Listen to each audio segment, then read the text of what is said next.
They call me the devil, the tempter, the deceiver, the bringer of death. For centuries, I've embraced those titles, worn them like a crown, reveling in the fear I stir in the hearts of men. But I'll tell you something that might surprise you. Humans, you are the true demons.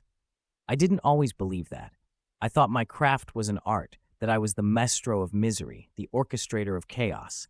I would corrupt and watch your kind fall into darkness, believing I held the strings. But then I saw what you do to each other, the depths of depravity that exist inside your souls, and I realized I'm not the monster. You are. Let me tell you what I've seen, what made even me shudder. The mother and her son I once possessed a woman. She was frail, weak-willed, easy prey. She had a son, about 7 years old, bright kid, full of hope.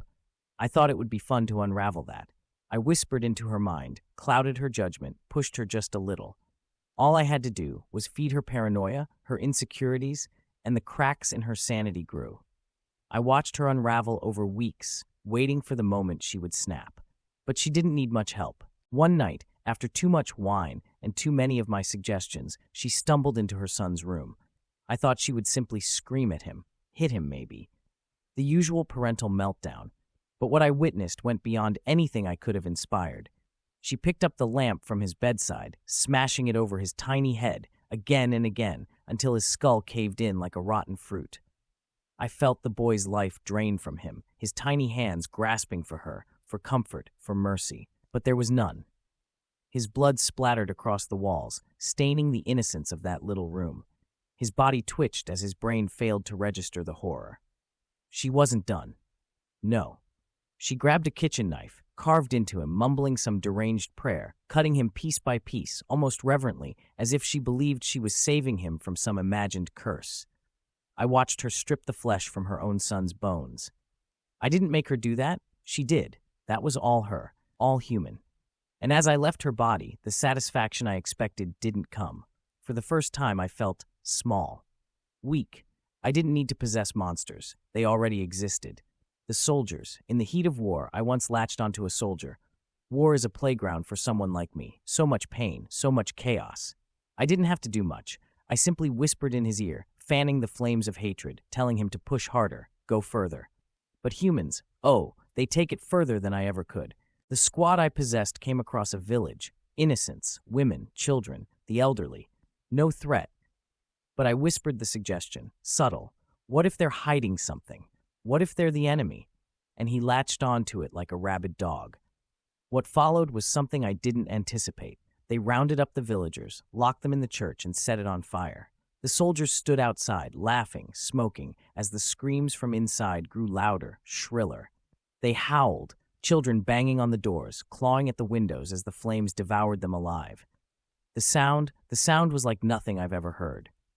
There was terror, yes, but more than that, pure anguish, the kind that rips the soul apart long before the body dies. But that wasn't the worst part.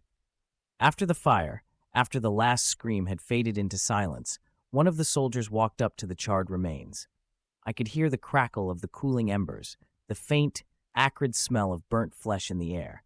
He bent down and picked up a blackened skull, grinning as he turned to his comrades.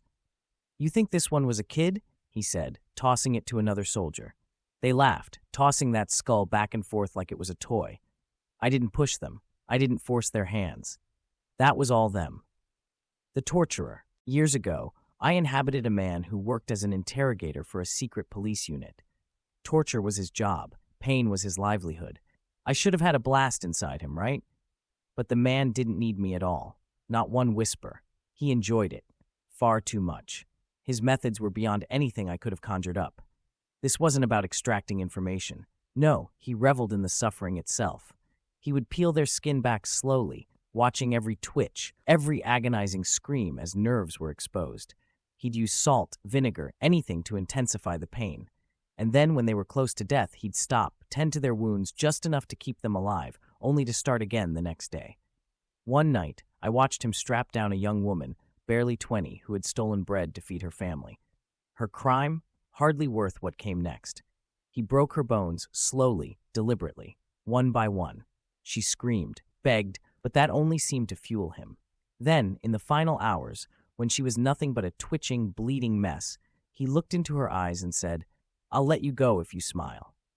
She tried. Oh, she tried to force that smile, lips trembling, teeth broken, eyes streaming with tears. And he let her go, out the back door, barely alive, a husk of what she had been. No, I didn't need to possess him. I didn't need to corrupt him. He was already a demon in human skin. The father, and then there was the father. A good man, by all accounts. Church-going, kind, respected.